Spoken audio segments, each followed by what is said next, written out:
Thiruvananthapuram museum വളപ്പിൽ തെരുവുനായ ആക്രമണം. പ്രഭാത നടത്തത്തിനെത്തിയ 5 പേർക്ക് നായയുടെ കടിയേറ്റു. തൃശൂർ പുത്തൂർ സുവോളജിക്കൽ പാർക്കിൽ തെരുവുനായ്ക്കളുടെ കടിയേറ്റ് മാനുകൾ ചത്തത് വനംവകുപ്പ് അന്വേഷിക്കും. ഇന്ന് രാവിലെ 8 മണിയോടെയാണ് തെരുവുനായ മ്യൂസിയം വളപ്പിലേക്ക് ഓടിക്കയറിയത്. പ്രഭാത സവാരിക്കെത്തിയ ആളുകളെയും മ്യൂസിയം വളപ്പിലെ നായകളെയും തെരുവുനായ ആക്രമിച്ചു. 5 പേർക്ക് കടിയേറ്റു. ഇവർ തിരുവനന്തപുരം ജനറൽ ആശുപത്രിയിൽ ചികിത്സ തേടി. മ്യൂസിയം വളപ്പിലെ പട്ടികൾക്ക് കടിയേറ്റതും ആശങ്കയുണ്ടാക്കിയിട്ടുണ്ട്. ഈ ഭ്രാന്ത് പിടിച്ചല്ലേ വരുന്നത്, അതിനെ ആരൊന്നൊന്നുമില്ല. ഈ പോണവരെ മുഴുവൻ ചുമ്മാ കടിക്കുകയാണ്.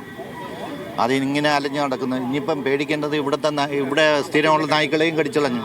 തെരുവുനായയെ പിന്നീട് ചത്ത നിലയിൽ കണ്ടെത്തി. നായയ്ക്ക് പേവിഷബാധയുണ്ടെന്നും സംശയമുണ്ട്. കടികിട്ടിയ എല്ലാ പട്ടികൾക്കും വാക്സിൻ എടുക്കുക എന്നുള്ളതാണ്. വാക്സിൻ നമ്മുടെ നിലയിൽ ചെയ്യണോ അതോ കോർപ്പറേഷൻ എന്നുള്ള വാക്സിനേഷൻ ടീം ഒന്ന് ചെയ്യണോ എന്നുള്ളത് ഇന്ന് ഡയറക്ടർ മീറ്റിംഗ് കൂടിയതിനു ശേഷം തീരുമാനിക്കുള്ളൂ. തൃശൂർ പുത്തൂർ സുവോളജിക്കൽ പാർക്കിൽ തെരുവുനായ്ക്കളുടെ കടിയേറ്റ് മാനുകൾ ചത്തത് വനംവകുപ്പ് അന്വേഷിക്കും.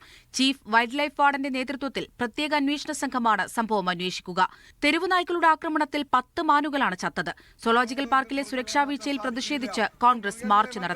ഈ മൃഗങ്ങളെ ഈ തെരുവുനായകൾ ആക്രമിച്ചു കഴിഞ്ഞാൽ അതിന്റെ വിഷ്വൽസ് വിടണം. എന്താ കാരണം സുപ്രീം കോടതി അടക്കം തെരുവുനായകൾക്കെതിരെ നടപടി എടുക്കുന്ന ഈ അവസരത്തിൽ ഈ തെരുവുനായകളുടെ ആക്രമണത്തിൽ പറ്റിയ മൃഗങ്ങളെ വിഷ്വൽസ് മാധ്യമങ്ങൾക്ക് കൊടുക്കാൻ തയ്യാറാവണം. എന്നിട്ട് ഇവര് രഹസ്യമായി വെക്കുന്നത്.